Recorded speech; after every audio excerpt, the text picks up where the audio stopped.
Okay, so when we come back, we'll look at 13.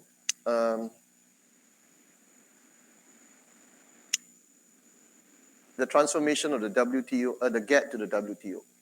Okay, how more precise the main consideration of the single undertaking, I'll say to you first, single undertaking. Okay, later when we look at single undertaking, and that will lead to the Doha Rounds there. Okay, the Doha is in Dubai, if I'm not wrong. Okay, so there were some problems. Let's take a break.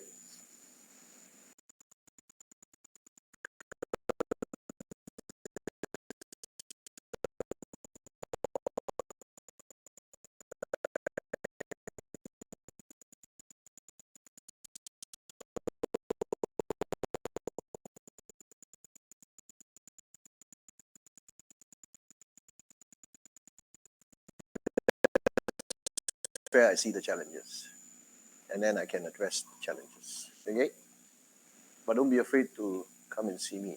Last year there was a student who stress, and I say no, just write the essay first, because from there you can see your baseline, where to improve from there. Okay, because not a lot of things are like coming to you, but in terms of writing, still zero. So we have not come to that point yet, but soon. I will start with lecture. By next week, I can give you one essay to do. So after one essay, you get back your feedback, then we go for the next essay. Okay? And we'll ask you to write one more essay after your prelims. So do go for your prelims, because the prelims will help you to gauge whether you have improved from your class assignment. And your prelims itself will help you to prepare for your final exams. Okay, so by next week, I'll prepare an exam, a question for you, an assignment for you to write.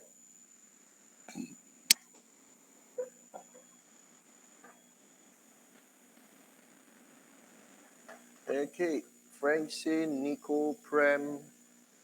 Oh, Prem is online. Prem didn't come today. Chiche, Suhana, Yong Seng, and Yute or whatever, something like that. Okay, so 8 people online and 3, 5, 8, 11 people here. Okay, 19 people. All right, so the main takeaway for the lecture 13 is the transformation of the GATT into the WTO. Okay, and I think I've explained to you from the historical perspective. But to transform from a treaty to an organization, okay, it's another level that you need to relate to. And that actually, I want to say to you now, the creation of the WTO actually was only after what happened in the international security, what happened in geopolitics, okay, that enabled the WTO to be formed. I repeat myself, maybe I should rephrase it. What happened in geopolitics enabled the WTO to be formed. That means they were holding back the formation of the WTO for quite some time, because the world was a bipolar world. Do you get that? The world was a bipolar world. So from 1945 all the way till 1995, 50 years. I wouldn't say 50 years. 1945 to 1989, there was a bipolar world. And 1991 was the end of the bipolar world, which is the start of the unipolar world. Do you get that? No? I asked Yong Seng first. Yong Seng got it, no? Prem got it.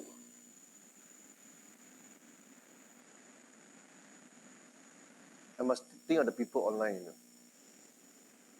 What about Prem? And Nico? I never hear Nico give any feedback, so I have to ask Nico. Nico is like the invisible woman sitting in my class. Got it or Nico? Yes. So the world changed. The events in geopolitics actually had an influence to the transformation of the GATT into the WTO. That's what I'm trying to say.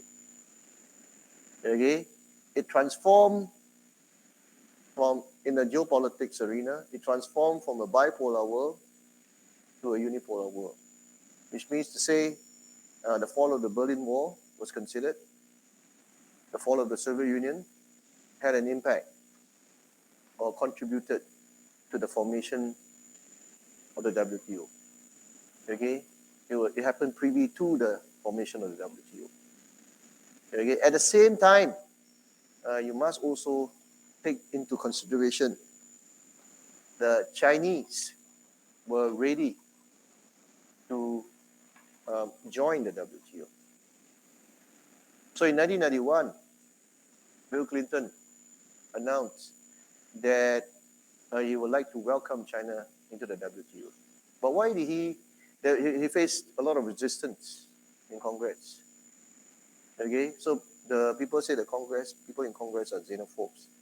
But the people who call themselves xenophobes understood one thing. And that's why they didn't agree with Bill Clinton.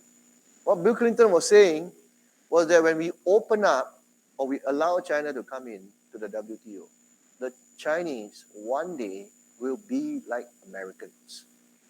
That's what he announced. That was quite an ambition. And can I ask you, did that happen? That the Chinese will one day be like the Americans. Which means to say, communism will fall in China. There will be no authoritarian state in China. Did that happen? Didn't happen. So by the Chinese interpretation of Bill Clinton's invitation to join the WTO was that China will participate in the global trading system, monetary system, to enable it to rise and be a regional power, not contesting America's superpower status. That was China's interpretation. That's what I read it. Okay? So now they have they are debating about it. No, I didn't say I don't want to join global. I want to be part of globalization. But to say that we Chinese will be like Americans is totally absurd to the Chinese. Okay, so Bill Clinton's interpretation of the Chinese that will be like the Americans, you know what's the model that they have? Not exactly white people, but what kind of Chinese? One country, two system. What kind of Chinese is that? What kind of Chinese?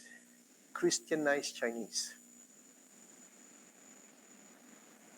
The Chinese in Taiwan, Chiang Kai-shek and colleague. Chiang Kai-shek and colleague was influenced by this Taiwanese who became a Methodist from the United States. They came to Taiwan and influenced the people that you should be more Christianized. So you see, Taiwan had a movement of people becoming Christians.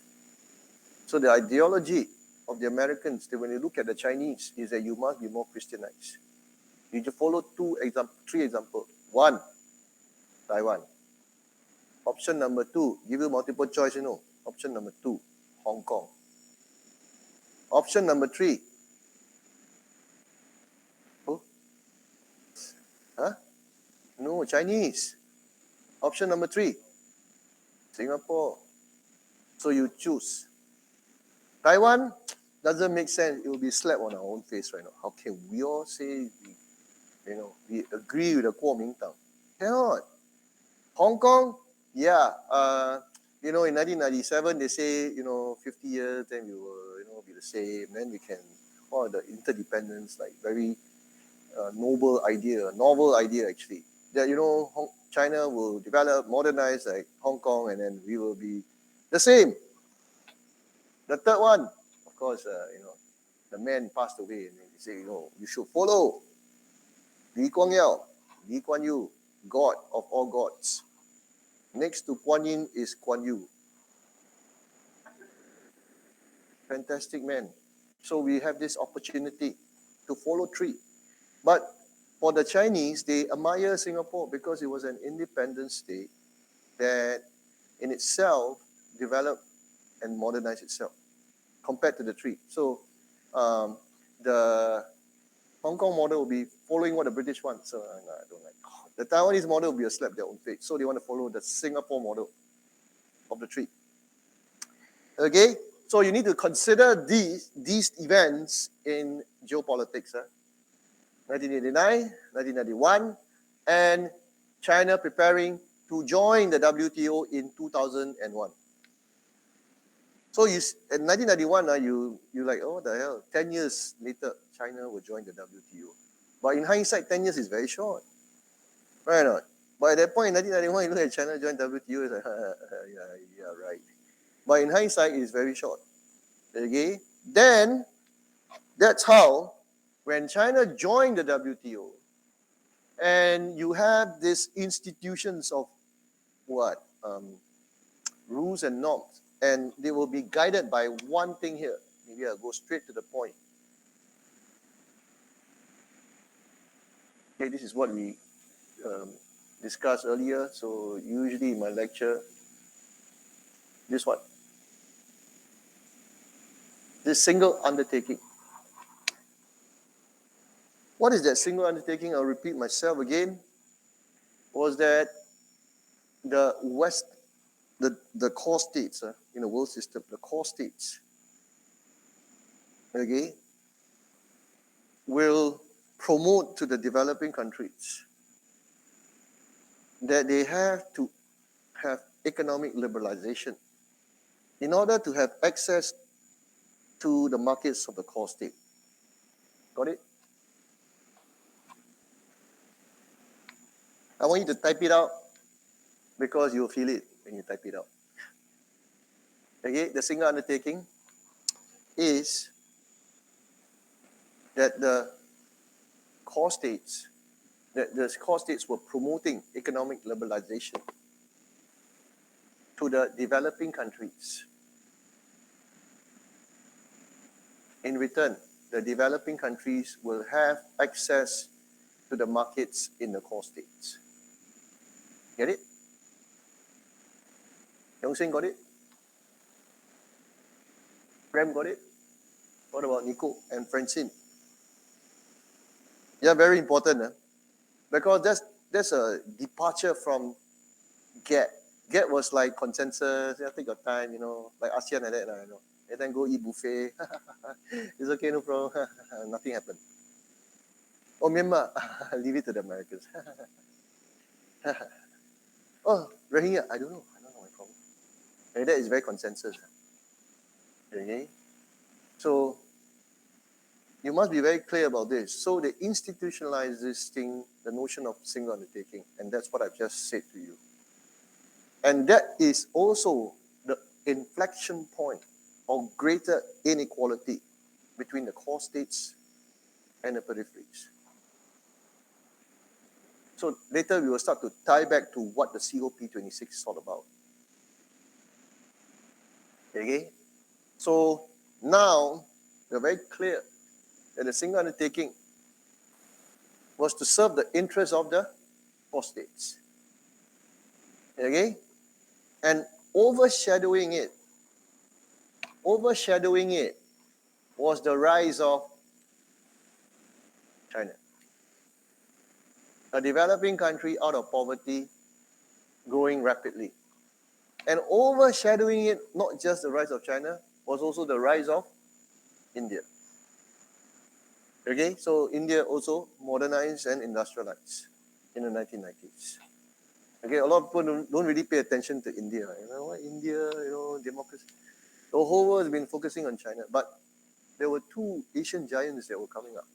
Nobody really took them India seriously.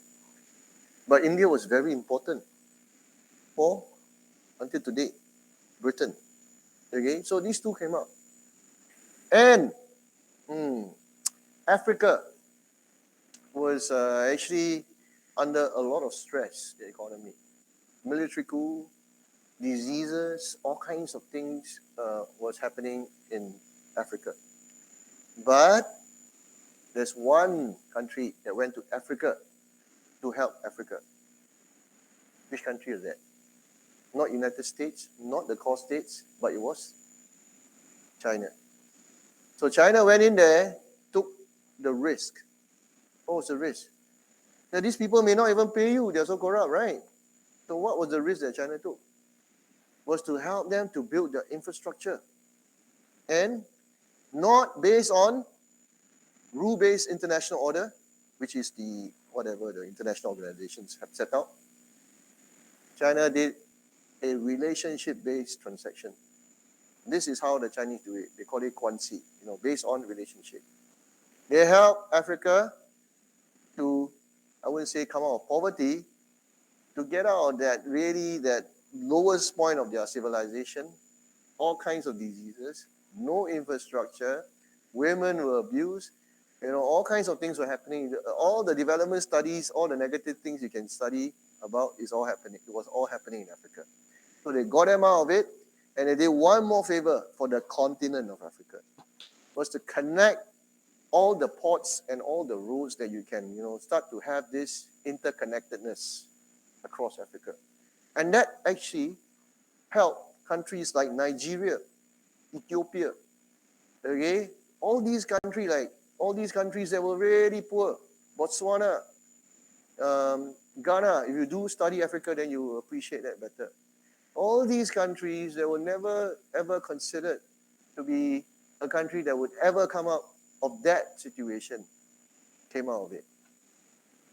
Okay, so the single undertaking, the rise of China and India, okay, at the same time, Americans' way of looking at China to be Christianized Chinese.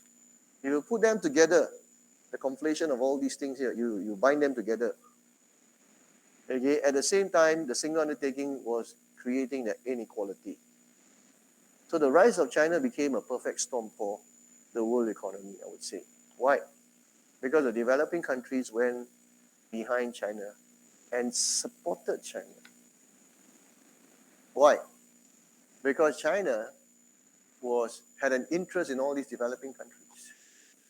And China and Brazil and Russia and India came up with this initiative.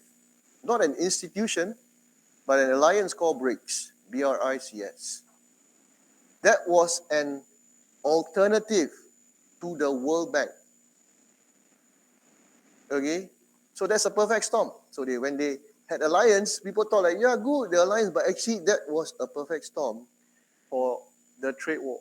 It was like privy to the trade war. It was like a foundation for the trade war. Okay? Very interesting situation.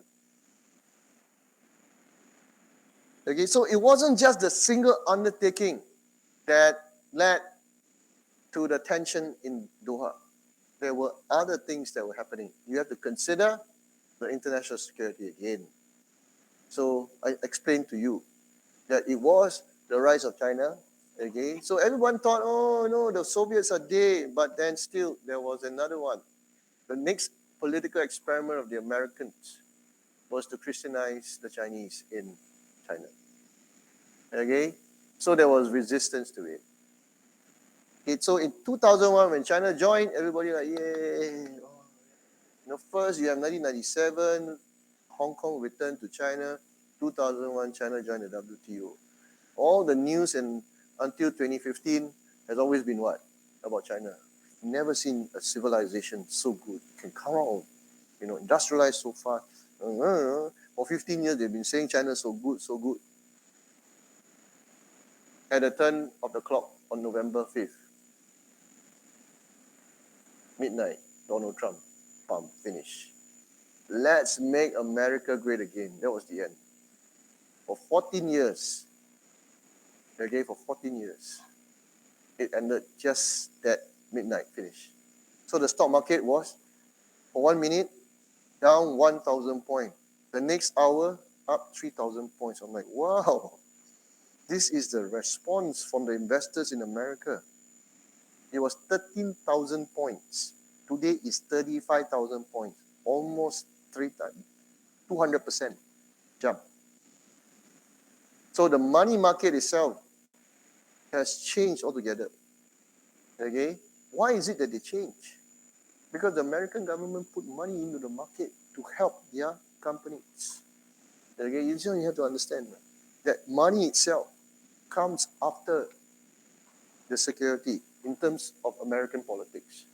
America look at their own national security beyond anything. That is their precedence. Okay? So I hope you capture what I just said. You have to consider the single undertaking. I type it here.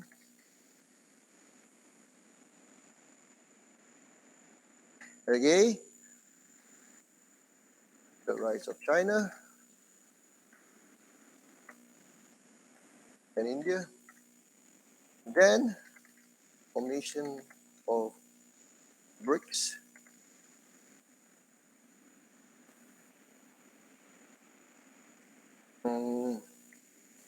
A candidate or an alternative.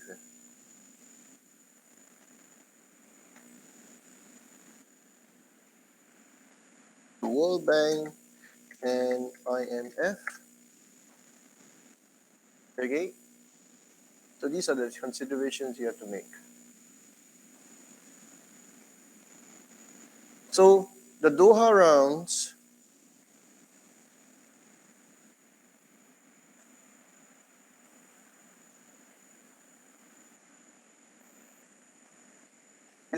you will see developing countries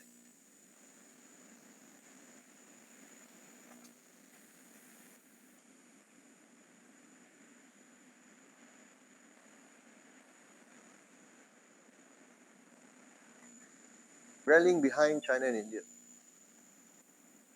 Got it? That actually led to the WTO losing its credibility because there was no deal anymore. Okay? I just want to tell you something. Some people are concerned that I don't go through every slides that I teach. I want to tell you that my slides are a fraction of the notes, taken from the notes. So if you, in the event you want to prepare your essay, you go through my slides first. You can prepare an essay there. But you need further reference, you look at my notes. My notes is damn thick, if you don't already know. Okay? The purpose of that notes is for you to refer further. But the purpose of the slides is a guiding principle for your essay. I don't expect you to read my notes, then you prepare an essay, you go cuckoo. The ambulance will bring you to INH for sure. I prepare the notes, I know. So when I go through the slides, the main points, these are the considerations you need to make in your essay. You need to put it in your essay. The rest of it that you want to use in your essay, you look at the rest of the slides to further elaborate or whatever. If you still really don't want to refer further, then you look at your notes. Okay? Got it? I cannot be preparing 6 slides and then come to class and talk. And then what the hell is going on? Then you still refer to your notes. You will go crazy again because there's a big gap there like that. So there will be the notes, the slides, and then I just refer to the main points for that particular topic. Okay? You might not agree with me, but that's how I do it. Okay? Because if I really put 6 slides and explain, have 3 hours, 6 slides, you will be lost. And you do not know how to look at the notes and prepare an essay. But you look at my slides, you can prepare my essay for sure. And in the final 2 revision lecture, I will take all the important slides and put in the revision lecture there. And that is a lot of slides also. Let alone 21 lectures. There 2 lectures is a lot of slides already. Okay? So when you are preparing your I'm going to give you one essay to do next week.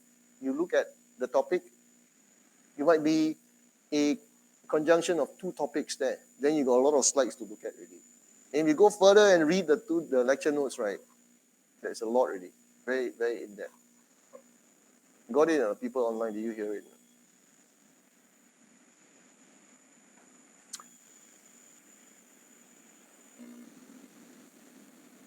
Okay. So, just go through some part of it. 1995, the WTO came about. Okay, so we call this contracting parties the same as the COP, Conference of the Parties. And they were looking at all these things here: agriculture, textile, services, intellectual property rights, and investment. Okay, so from here you can see the tension of the Doha Rounds from these: agriculture, textile, services, intellectual property rights, and investment. First, at the Doha Rounds, the tension between the core states and the developing countries. Anyone got any idea what happened? If you read my notes, you will know. Anyone have anything to say? How did it all come? How did the tension start between the core states and the periphery states? Okay. No, based on the sectors you see over there: agriculture, textile, services.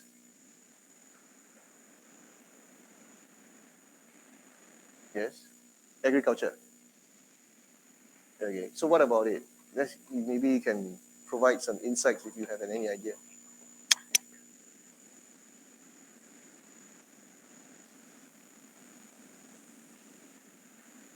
I can't hear you. Yeah, but then I think the big picture was one sector that was, under scrutiny. Yeah. What was it exactly? What happened? I want you to take note of this because you might need to write this part in your essay. So maybe you want to talk for 3 minutes to consider this. What happened in agriculture? Single undertaking, agriculture. What exactly?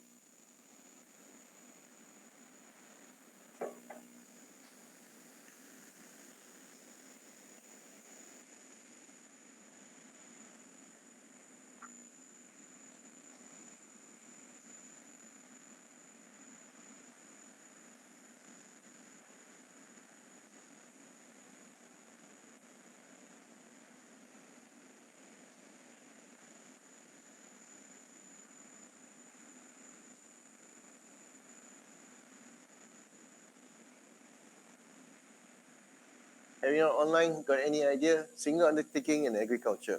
I'll just type it down here.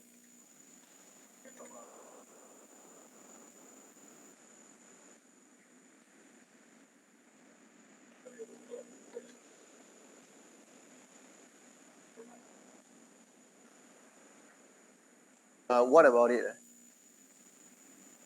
What about the removal of trade barriers? Okay, the single undertaking, I said to you, the developing countries asked the developed countries, the core states are the developing countries to remove the trade barriers. Okay? But the developing country also wanted the developed countries to remove trade barriers for agriculture. Which means to say that the developed countries were protecting their agriculture sector. Do you get it?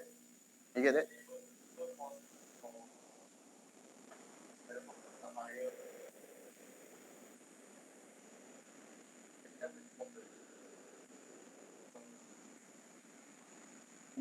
Yes, the cost of importing will be cheaper, but it will wipe out the agriculture sector in the developed countries. Okay? You got it? So there was this, do you get it? Okay, I repeat myself.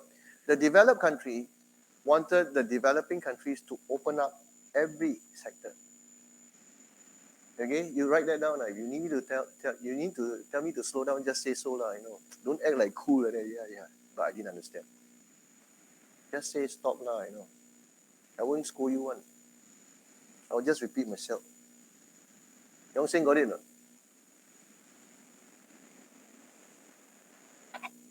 Nico got it or not?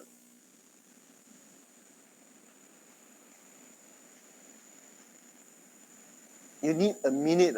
Wow. A minute. Okay, I count. 60, 59, 58.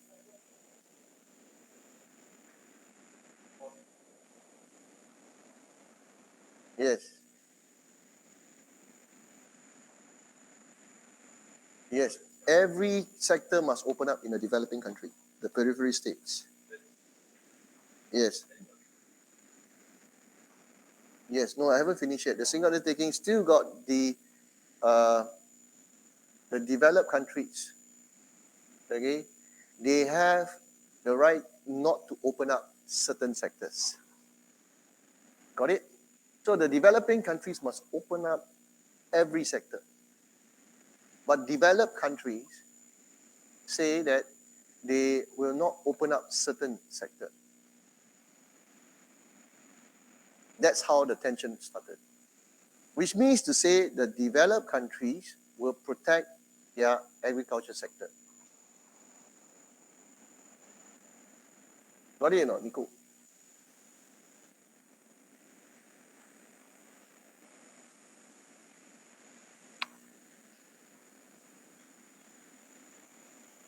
You're still processing it. Processing it, Yong Sing.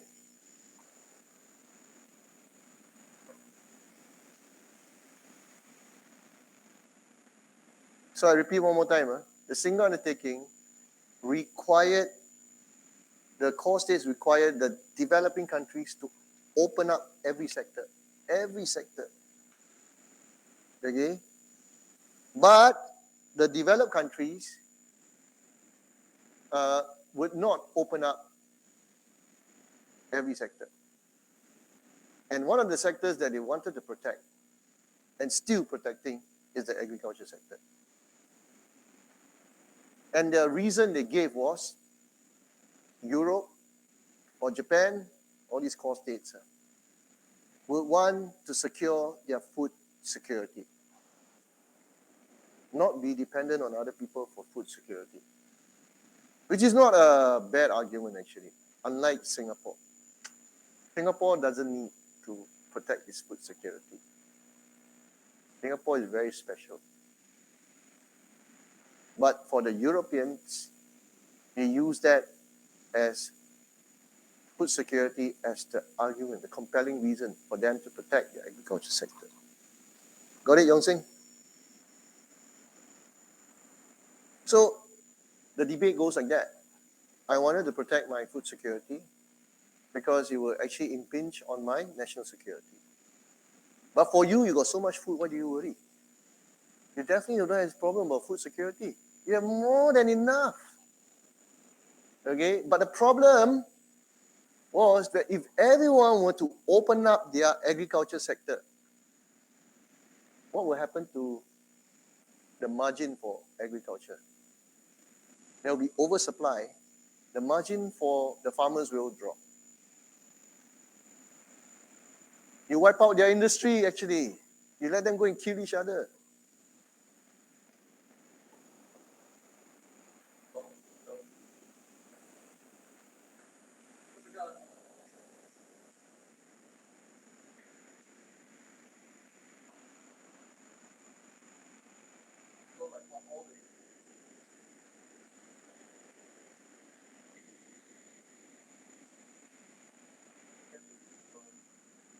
Yeah.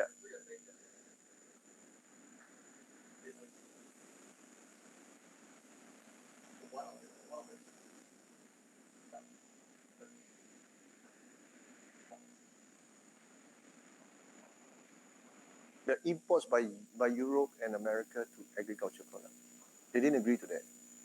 But at the same time, the developing countries were dependent on the manufactured goods of Europe and America.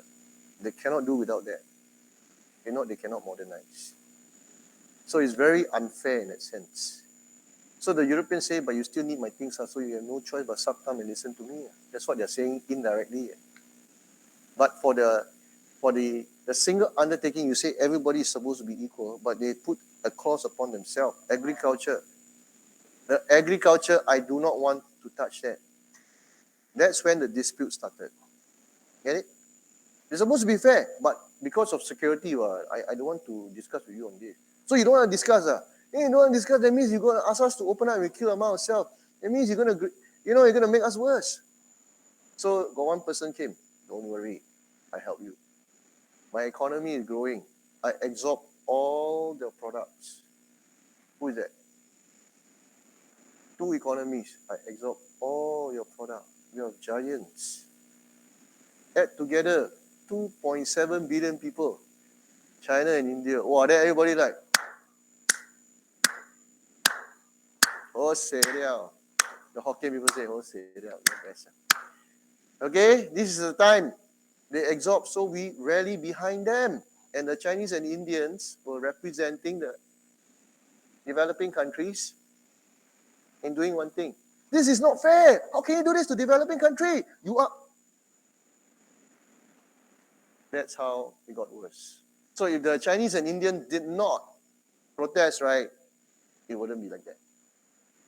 But if the Chinese and Indians did not protest, right, the developing countries at the same time, how can this be a superpower? These people are weak. So there's no right, no wrong. But what I'm saying, it happened. Okay, so the single undertaking was supposed to be fair for all. But there are some countries, which is the core state, that were protecting they were securing their food security. So remember this, the WTO has this thing called the dispute settlement mechanism. So if you're really not happy with me, right, then we go to the dispute settlement mechanism.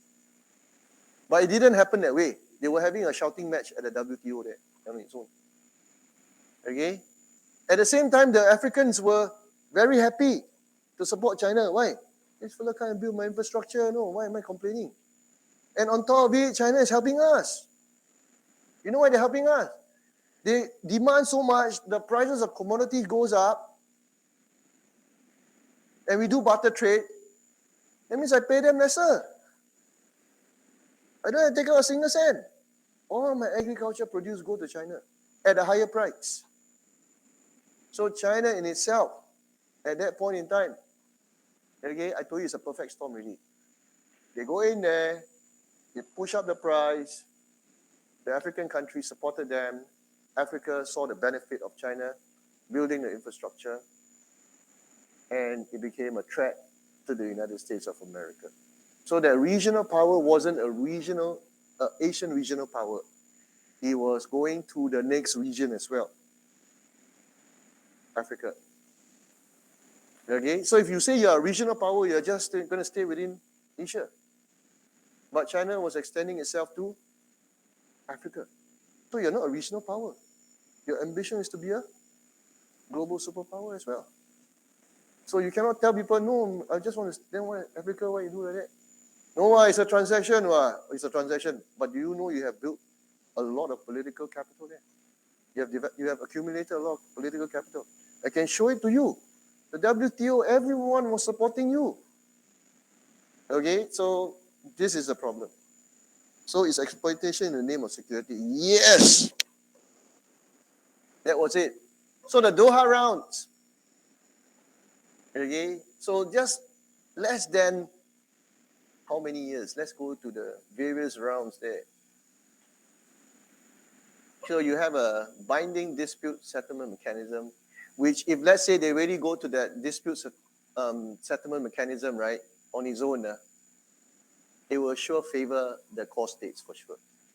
Because the judges are all from the core states there. Okay? So that's a perfect storm. That's the real thing. Okay?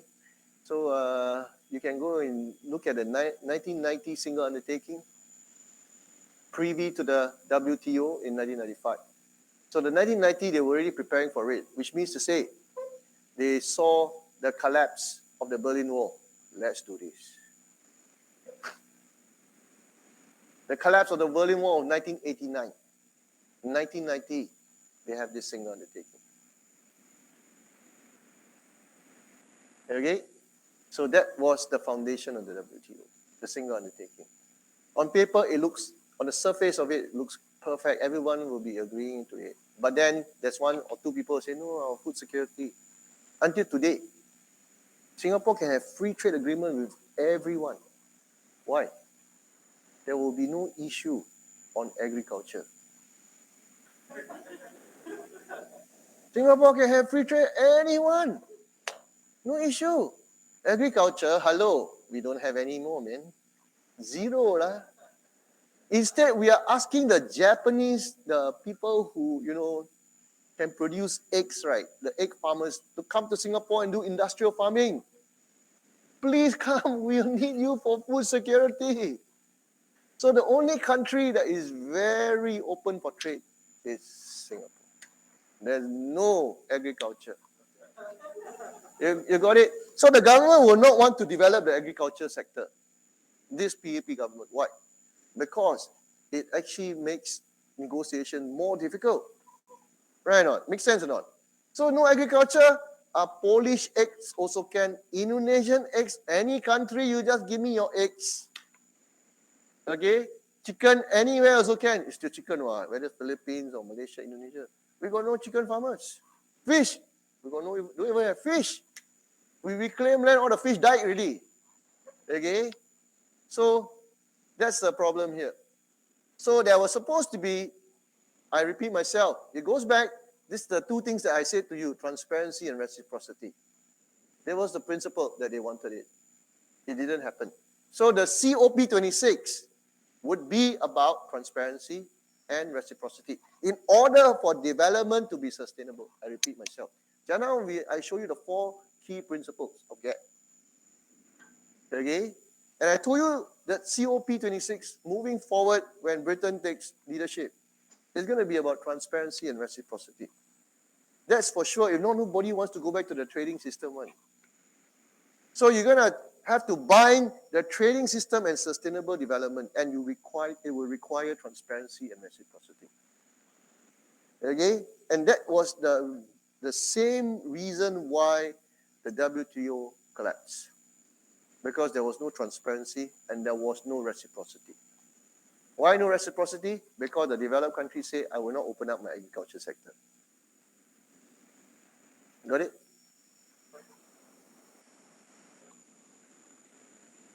I can't hear you. It has to be, it cannot be absolute gain, it has to be relative. So you have to ask, that's why the inequality will be there. But you cannot tell them that you open up, then I don't open up. Okay? So we will still take from you, but I will not subject you to competition that is so keen that you got no margin.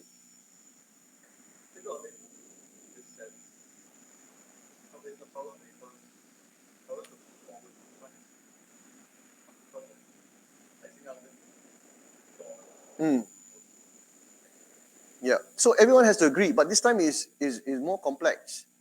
You cannot pull back because it's under institution. It's an institution. If you pull back, I can sanction you. But agreement, I pull back. Agree only. I never say anything. You get what I mean? So when you're under an international organization, right, you have to follow the sets of rules.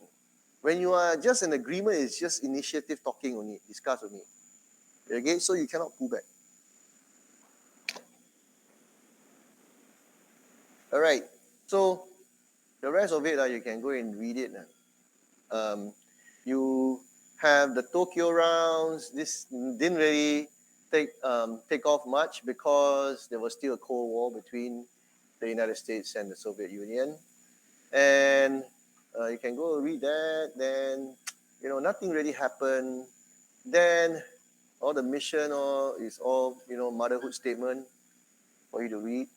And the decision making, I said to you, the dispute settlement mechanism favors the core states, okay? But this is on paper, you have all these things here. Okay, but then the WTO made it worse, the inequality. Now we go back to we're going to bind that with environment. Outsourcing activities increase because they open up their economy, the developing countries.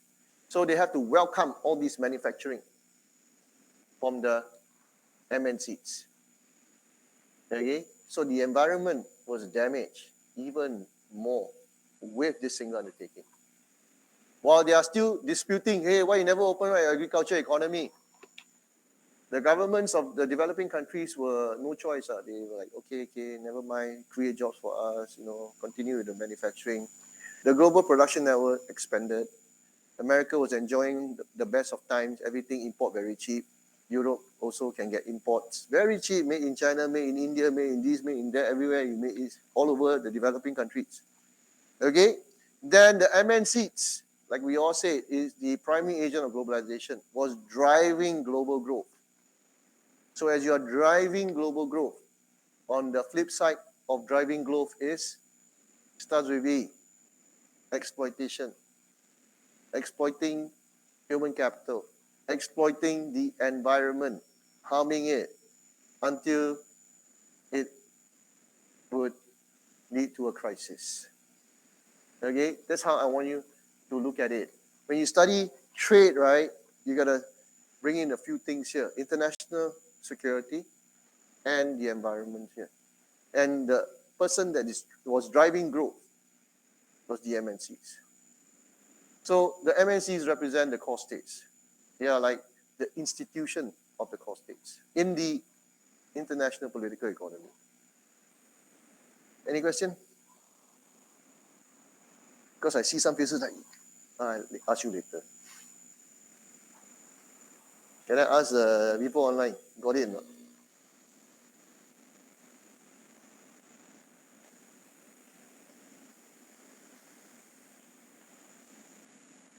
Anyone online got any question?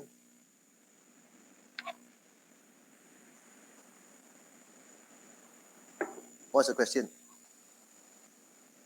Yup, but no question. Hey, can you please ask you got question? You say yup, no question for now. I'm confused.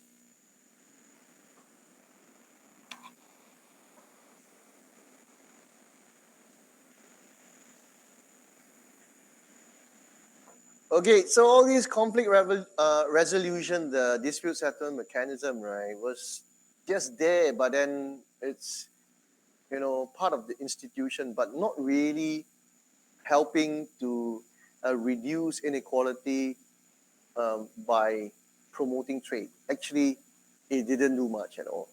It did nothing for the dispute or the conflict. Okay, then I don't think so. You need to go through all these things here. The only thing you can say, it just favors the developed countries. There were complaints about it. Okay, the first one was the agriculture sector. Like I said to you already, no difference here. And the trade rules were asymmetrical. Okay, structured and favored northern industry interests, which is the core states there. All right, so this is what I've said to you, nothing new.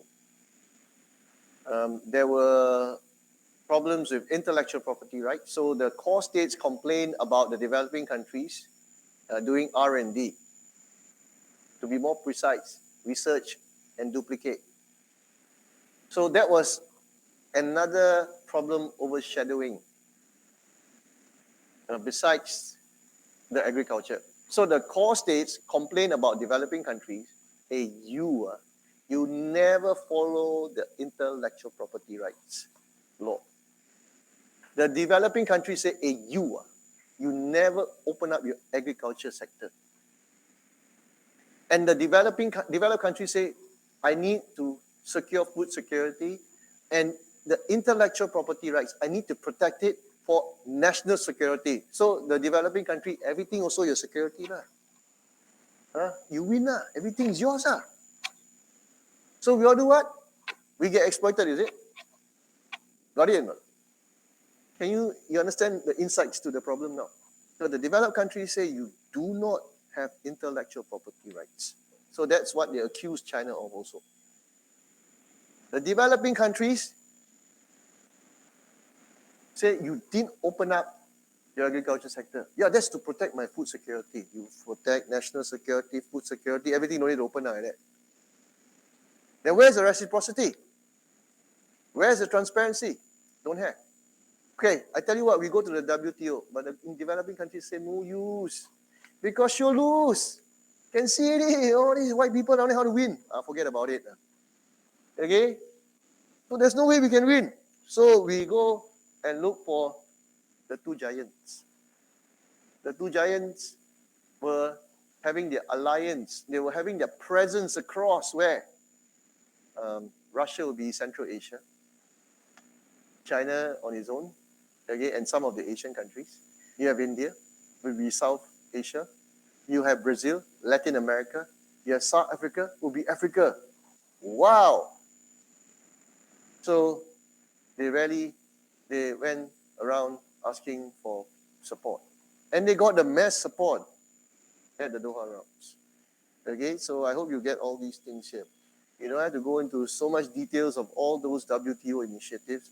You got to understand the shift from GATT to WTO and why the WTO actually broke down. Got it?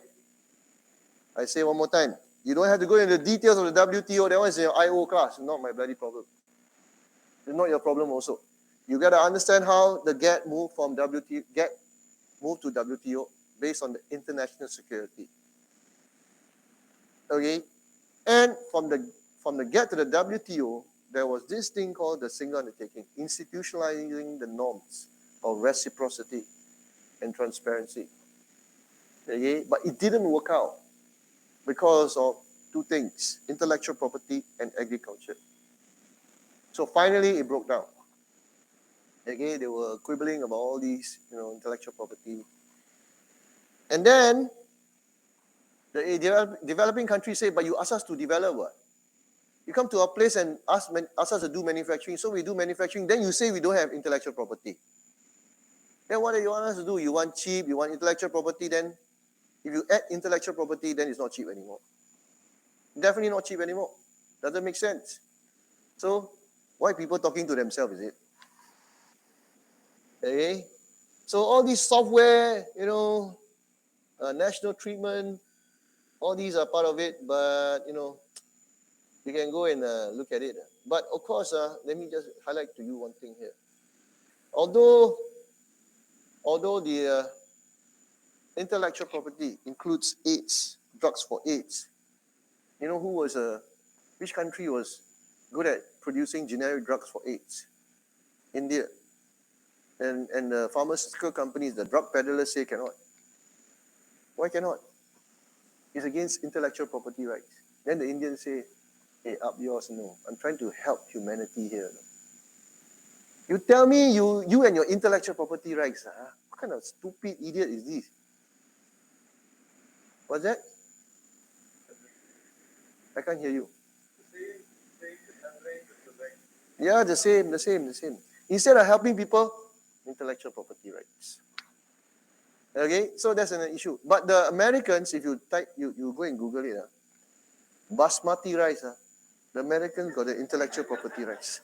Yeah, you type it, basmati rice, American intellectual property rights. I'm not lying to you. Just go and do it. Intellectual property rights, the Americans got basmati rice. The Indians will be like, oh my God, everything also yours. Then we have nothing, we die. Okay? So the most important thing, I don't want to go to all these details. We are there to talk about the problems here. So all these initiatives going in there, the GATT, the GATS, GRIP, TRIMS, all this, was to perpetuate the rise of MNCs. Get it? It's all like increase in service. You open up your services sector. You have banking, international banking license. They can go into all these countries there. Okay? You open up your manufacturing sector. But then we got intellectual property rights. To protect our intellectual property, then we just exploit you. Everything is exploit. Then you open up your services sector. You open up your tourism sector. So all the big hotels go in there. They kill all the, fauna and flora. Oh, never mind. Then build Shangri-La, build this, build that. Charge very high price. They get the best location now.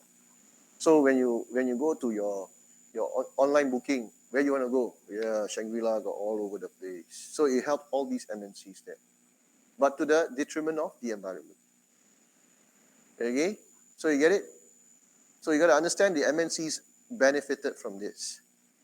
Okay? The developing countries, the governments had no choice because they got no means of improving the economy or expanding the economy. So MNC was fantastic. They thought Singapore model is good, MNC. Okay? You kill everything, never mind. Bring in money, can already. Okay?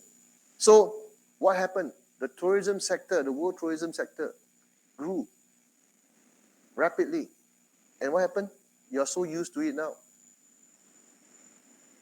Budget airline also came in. You take budget airline here to Bangkok is cheaper than to take Grab from Woodlands to Changi Airport at some point. Remember or not? You can get $7 ticket, you know. $7 ticket, wow, I go Bangkok, $7 only. But the Grab from Woodlands to Changi Airport, $45. I think I'd rather walk there better. Like. Sometimes I think to myself. Okay? It was so efficient. They had the scale for the MNCs until that the services sector, the tourism sector grew so much. Okay, wow, all these big companies just keep going on and on. I was thinking to myself, one day this has to stop. This has to stop. Even our Sentosa, where I used to go there at 7 o'clock in the evening to catch prawns for free. Now that location is Genting Casino. Yeah, any piece of land all the land will be commercialized. Would that create inequality in the country itself? Yes. Okay, so you see, everything has been polarized. Everything has been financialized to create that polarization within the economy itself. Okay, last time you never hear people buy house at Sentosa. You know why not? It's haunted. You go and try to stay at Sentosa 2 nights last time. Seriously, I used to go there camping. Oh my God, down there you can hear things moving, you know. But people now like go there gamble. The ghosts also join in, I think. Okay, so you have to understand that all these was to perpetuate the rise of MNCs. And so you can say from 1970s, it started to rise. But in 1991, it started to rise even more. Okay, so all these governments created sovereign wealth funds as well. And you know which government did it also? Yeah. So we all invest in all those companies that can actually give us better returns. And our sovereign wealth fund become very, very, very rich, I know. Okay, so the banking sector expanded everywhere. And the purpose was what? If you look at free trade agreement, was to do what? Movement of money. So when you say movement of money, Citibank can go to that country and lend money to the consumers there as well. So they have access to the consumer in, let's say, Brazil or whatever not. And also eventually they come pay back, very good. Your land is now mine. That's how they position themselves. Okay, so at the end of all these, while it was overshadowing, the MNCs were creating the inequality in those countries that open up. Okay, but the main problem was, the reciprocity. That's the real issue here. So Donald Trump said no reciprocity, right? America also don't have reciprocity. So don't talk rubbish. Understand? America in the Constitution will never open up their cotton industry. You can never export cotton to America. It's in their Constitution. They protect their farmers there. You don't believe? You look at me like I'm trying to con you, like, hey, this guy, like, not sure. You go and check it out. Okay? So the Doha Rounds in 2001, okay, at the time when China just joined, start. Wrestling match already. Okay, the major focus was agriculture. So everybody go there like, okay, take position. Later the white people come out, we shout, start. So shout. And then never recovered. Okay, so the situation got worse, and the emerging markets, the biggest providers of agriculture subsidies, had to roll back their subsidies. So at the end of it, still open up their agriculture economy. And what happened? The MNCs do one thing. All these venture capital firms, they got technology. What they do? You roll back your subsidy, okay, and I put in technology into the agriculture economy. It's called industrial farming now. What will I do? I'll push down the price and export back to my country. And at the same time, I will say no, because it's against my national security. You get what I mean? So they are not selling back to Europe. and America so much? They're selling across the world except Europe and America. But they are gaining a lot. And who they sell most to? China and India. Oh, are very happy, man, these people. That's why they love the rise of China. So on one hand, government to government, they punch each other. On the other hand, the MNCs like, okay, now China come, you need that, I give you, make money, just take money, take. India, you need, okay, good, good. So you hear all these companies in Singapore called Olam and all these, wow, this called commodity trading company, they get all, the prices of commodities go up, they make a lot of money. Okay, they buy from this country, sell to this country. Okay, the MNCs had their networks and they made a lot of money out of it. And the problem didn't subside between the developed countries and developing countries. Okay? And the developing countries were saying, I want you, in one voice, to allow us, whatever you do, to allow us to meet our developmental needs. That was the purpose of liberalization. And opening up has not served that purpose. Instead, you have not allowed that to happen. They have stopped. All our developmental projects have to stop. Why? Because your revenue dropped because of oversupply. If your revenue dropped, where the government get money from? No money. No money, right? Don't worry. We have this thing called World Bank. And why should I borrow money from you? And the World Bank is a commercial bank, international bank. So we lend you money, okay, never mind, I borrow money. Borrow money, after that get into financial crisis. So you see all these countries get into financial crisis. You understand where I'm coming from? So they created a lot of chaos in that country there. The growth became unsustainable. First, you ask us to open up, the revenue drop. We borrow money, we can't pay back because the revenue keep dropping. And then what? We keep selling our state land and all these assets. Then we still can't pay up, we only pay the interest. Then we sell even more. Okay, but who's making a lot of money from this? You go and type the company, you go and type Black Rock. How much is Black Rock worth? Go and type one more time. I think I've asked you to do this before, right? How much is it? 7, 8 trillion, 18 trillion? How the hell they get 18 trillion from? How did they get it from? It's because of all this financialization. Okay? So the developing countries can't pay up. They sell the land to all these venture capital companies. And these companies, they got a lot of companies, they bring in more technology there and make the situation worse. Okay? So this is from a Marxist point of view. What I'm saying to you now is very Marxist. Just to let you know. Okay? From this point of view, right, tension sure elevate. Right? It was there already without reciprocity. And you press them further to pay up when they can't pay up. Then how? Then you see one BlackRock, Blackstone all having trillions of dollars. Hey, my money is there, no. The land is still here, but the value is there. What kind of joke is that? Doesn't make sense. Okay? So you have to take note of this Doha round here. Before that, you got to look at a single undertaking. So that was the last, the end of a trade, I would say. Okay? The rest you can go read and have a good time. Nairobi was no impact at all. Okay? No big deal at all. Okay, so I summarize this fairness for developing countries. Okay, I've said it to you already. It's in the slides there.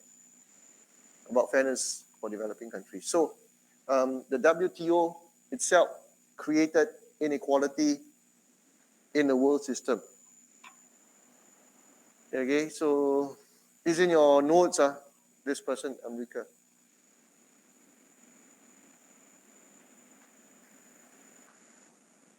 Any question? So by looking at this, we go back to the COP 2021. All these problems here. So the British are going to take assume leadership to look at what happened with all these single undertaking and try to reinstate reciprocity and transparency here by introducing sustainable development here. That's what they're trying to do. Whether it will work out or not, I do not know. So they're trying to gain confidence. They're trying to restore trust in that trading system first with the COP26. Okay, then it becomes possible for the trading system to start again. And for that to happen, it's not going to be 2 or 3 years. It's going to take 5, 6 years to start only, Start only, don't get excited, Remember the time frame here, 1945, it started the Bretton Woods institution. Nothing really happened. What do you think happened? Nothing. The governments of the world were just investing in money, investing in infrastructure, while slowly opening up for trade. Okay, so you're gonna take at least 15 years to 20 years for them to start the trading system again. Okay, this aircon is like that one. 28, you turn off, then turn on 30 again. You just watch. Okay, all these hypotheses, you can go and read it. I don't think it's that important.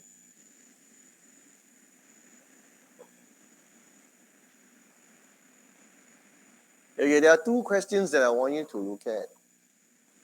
One is, how important was the US hegemony to the successful creation and evolution of the GATT, International Trading Order? The other question is, what factors explain the successful creation of a legal binding trade dispute settlement mechanism under the WTO?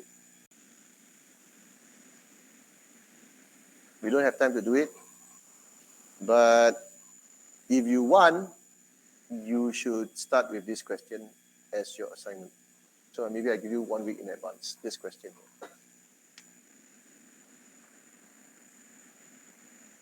Then, how long do you take to write an essay? How long will you take? Like next year? Next year is like 2 weeks later. 3 weeks later is next year. 3 weeks? I think I give you until January, that class. Got it? January? The first lesson for the first week of January. You email to me. Please don't write hard copy. You know why? When you email to me, then I can, make comments at the specific area, and then I can email back to you. I only want you to write 1 essay. Please don't write 4 essays. Nah, you read for me now like that. Because you know why? You do not know exactly how to improve your essay, so it's a waste of time. If you write 4, you're wasting your time actually. Okay? I want you to write 1 essay at a time. So in January will be 1, and in February will be another 1 that you hand it. Okay? Then the revision lecture, I'll ask you to write 2 essays for me. But then you really get knocked quite a bit already. You get used to it. Okay? So Yong Sing, got it? I think she will say, I didn't hear that.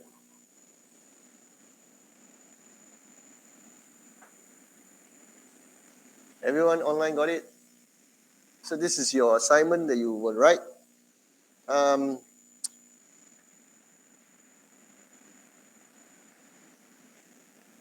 More important about the WTO, not so much of the legal binding trade dispute settlement mechanism.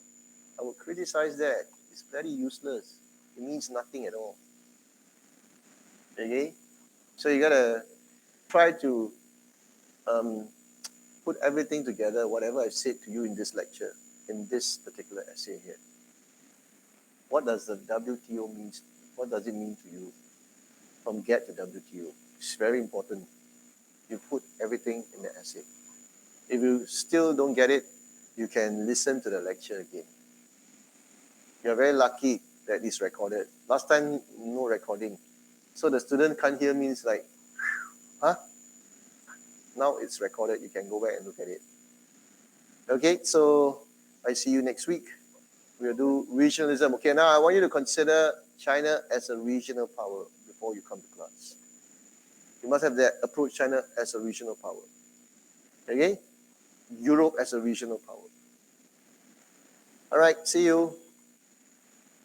Bye, Nico, Yongsing, Prem, Francine, DJ, Suhana, Yita.